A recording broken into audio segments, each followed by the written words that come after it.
इतनी आसक्ति नहीं, आसक्ति ही आसक्ति है। देख लो, अंदर देखो, तीन ही आसक्ति थोड़ी, तीन हो तो बहुत जल्दी विजय प्राप्त हो जाए। बहुत आसक्तियां हैं। जब मन आता है वो हमारे अंदर अपना शासन करके वही आसक्ति प्रकाशित करता है। देखो, रसेंद्री की आसक्ति, नेत्रेंद्री की आसक्ति, घ्राणेन्द्री की, श्रवणेन्द्री की, जनेन्द्री की, कितनी आसक्तियां भरी हुई हैं। एक आसक्ति थोड़ी है। ये तीन तो मोटी मोटी तुम्हें दिखाई दे रहे हैं, इसलिए लग रहा है। जिसकी रसेंद्री शासन में नहीं है उसकी हर इंद्री शासन में नहीं। परिचय इसका, रसेंद्री स्वाद, रसेंद्री शासन में नहीं तो जनेन्द्री को शासन में कर ही नहीं सकता। रसेंद्री और जनेन्द्री शासन में नहीं तो हर इंद्री भ्रष्ट हो जाती है। हर इंद्री भ्रष्ट है तो आसक्ति ही आसक्ति है। मतलब समझने की चेष्टा की जाए। अब इन आसक्तियों को काटने के लिए, जैसे कोई नदी जा रही है तो उसको सीधे नहीं रोका जा सकता। हमारी पूरे सिस्टम का प्रवाह माया की तरफ जा रहा है, जा रहा है। बहुत अच्छे से समझिए, है ना माया की तरफ। हम अपने को शरीर मान रहे हैं। ईमानदारी वाली बात है, ज्ञान बगाड़ने की बात अलग है। जब प्राणों को भूख लगती तो मुझे भूख लगती है, प्राणों को प्यास लगती तो मुझे प्यास लगती है। उस समय ये नहीं लगता कि प्राणों को लग रही है, क्योंकि इतना तदात्म है। और मन की जो मांग होती है वो लगता है मेरी मांग है, इंद्रियों की जो मांग होती है वो मेरी मांग लगती है।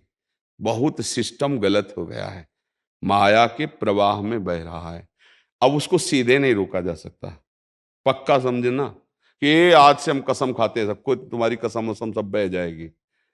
थोड़ी देर बांध रुकेगा ना, और प्रवाह आएगा तो फाड़ के फेंक देगा उस तुम्हारे संकल्प को और उस बांध को, और वो निकल जाएगा। बुद्धिमान आदमी अगर नदी की धारा को रोकना चाहे तो दोनों तरफ पहले नहरें निकाले, उसके प्रवाह को कम करे। पानी कुछ इधर बटा, कुछ इधर बटा, अब सामने बांध लगाओ तो पानी दो भागों में बह जाएगा, आपका बांध टिक जाएगा। वो दो, जो इस साइड में और इस साइड में, तो संसार के इधर है अनुकूलता, इधर है प्रतिकूलता। अनुकूलता और प्रतिकूलता की बीच धारा में हम बहते हुए चले जा रहे हैं। अब जब तक समतुलता नहीं आएगी तब तक धारा रुकेगी नहीं, उसको हमें बदलना पड़ेगा। भगवान का नाम और भगवान की सेवा रूपी दो नहरें निकालते हैं। रहना उसी माया समुद्र में ही है, इससे कहीं बाहर नहीं जाना। वो नदी बह रही है, ये संसार की माया की नदी। अब बगल से धाराएं निकाली। आज से हम शुरू करते हैं पहली धारा, नहर नाम की।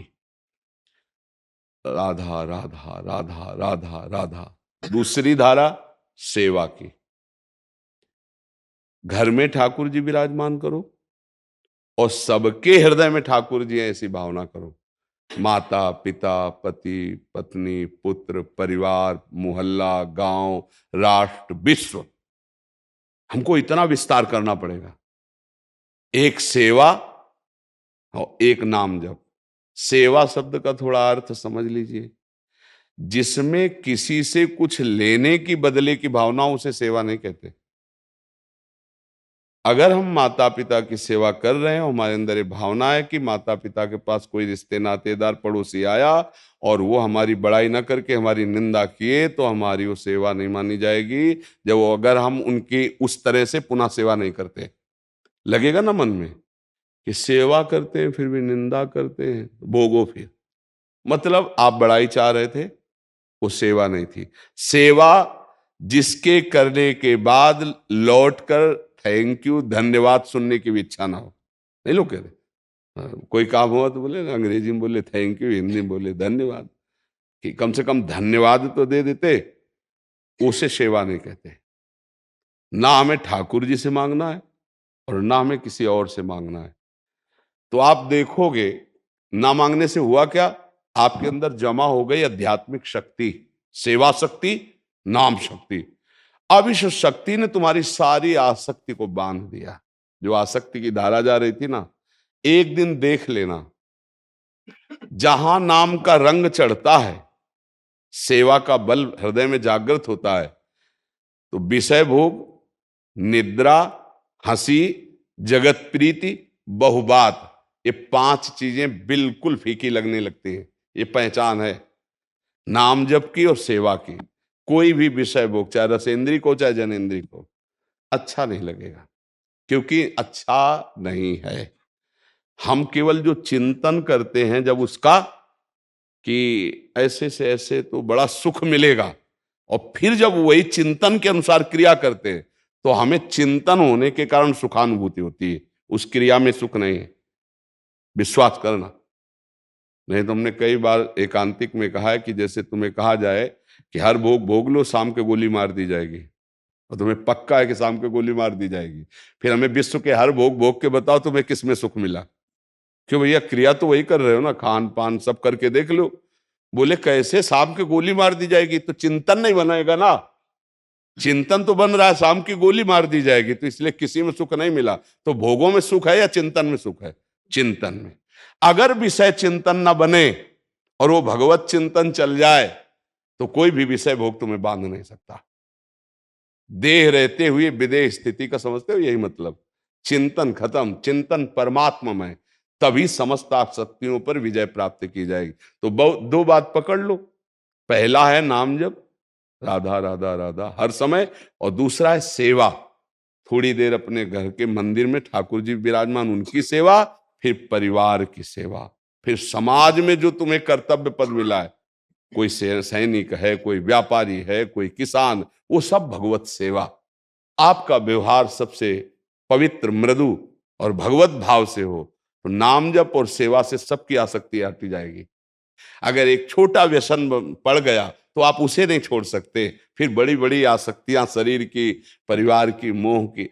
नाम जप, ठाकुर सेवा, उसी भाव से संपूर्ण कर्तव्य कर्म सेवा, तो आप समस्त आसक्तियों से रहित हो जाएंगे। अगर हमारी बात पकड़ में आ रही हो तो पकड़ लो, क्योंकि अध्यात्म है। और अगर नहीं पकड़ पाओगे तो यहां लड्डू, पेड़ा, जंतुर, राख का प्रसाद तो मिलता नहीं, नहीं होता। भभूत दे दिया, लड्डू पेड़ा दे दिए, सेव संतरा दे दिए, जंतु, यहां तो वो मिलता नहीं। और इससे वो होना नहीं, इससे आसक्ति मिट जाए, आज तक ऐसा नहीं। नाम जप, ठाकुर सेवा, परिवार सेवा, समाज सेवा, राष्ट्र सेवा, सेवा के बदले में कोई चाह नहीं, तो माया पर विजय प्राप्त कर लोगे। यही आसक्ति माया है। देखो इसका नाम क्या है, आसक्ति। नाम क्या है इसका? आसक्ति। जा नहीं सकती। जाना बहुत कठिन है, जाती नहीं, आ सकती है। शरीर में आसक्त हो जाना, पति पुत्र में, परिवार में, ये स्वाभाविक आसक्ति हो सकती है। और एक बार आसक्ति हो गई तो यही एकांतिक में सब मिलते रहते हैं। वो कह रहे थे किसी लड़की से हमारी आसक्ति हो गई, उसका ब्याह हो गया दूसरी जगह, अब हम तो जी नहीं सकते। और हालत बेचारे की ऐसी थी, वो डिप्रेशन में एकदम था कि अब मैं जी नहीं सकता। क्या हुआ? आसक्ति। उसने आसक्ति नहीं की। अरे भैया, हमें तो ये देख रहा है कि हमें आसक्ति कहाँ करनी है। अब हम जबरदस्ती आपको अपना प्यारा मान लिया और आप उसको प्यारा माने हुए हो, तो अब हमारी मूर्खता है। हम क्यों माना, हम अपनी आसक्ति क्यों दी? हम आसक्ति बहुत संभाल के दे, जहां हमें जरूरत है वहां दे। अब वो आसक्ति में इस दशा के था कि लाख समझाने पर भी अब वो आसक्ति उसको चैन नहीं लेने देगी। ऐसी ही एक आसक्ति पुत्र की। पुत्र पधार गया, भगवान उस पर श्रद्धा खत्म हो गई, डिप्रेशन में चला। एक आसक्ति, कितनी आसक्तियां हैं जो हमारा सर्वनाश कर रहे हो, हम जान नहीं पा रहे। इन्हीं आसक्तियों से मुक्त होने के लिए 2 उपाय, सिद्ध उपाय बता रहे हैं।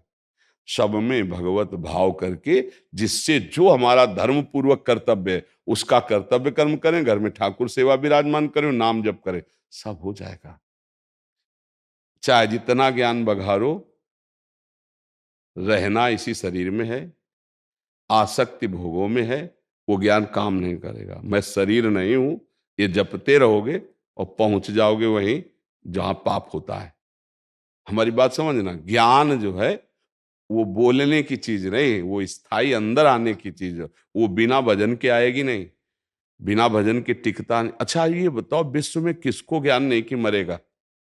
बताना है ना सबको। गांव में तो हमने देखा है कि जब कोई पधारता है ना, तो खूब जोर से चिल्ला के बोलते हैं, राम नाम सत्य है। अपने ब्रज में बोलते हैं, कृष्ण नाम सत्य है, गोविंद नाम, ऐसे ऐसे बोलते हैं। यार जान नहीं रहे तुम क्या बोल रहे हो।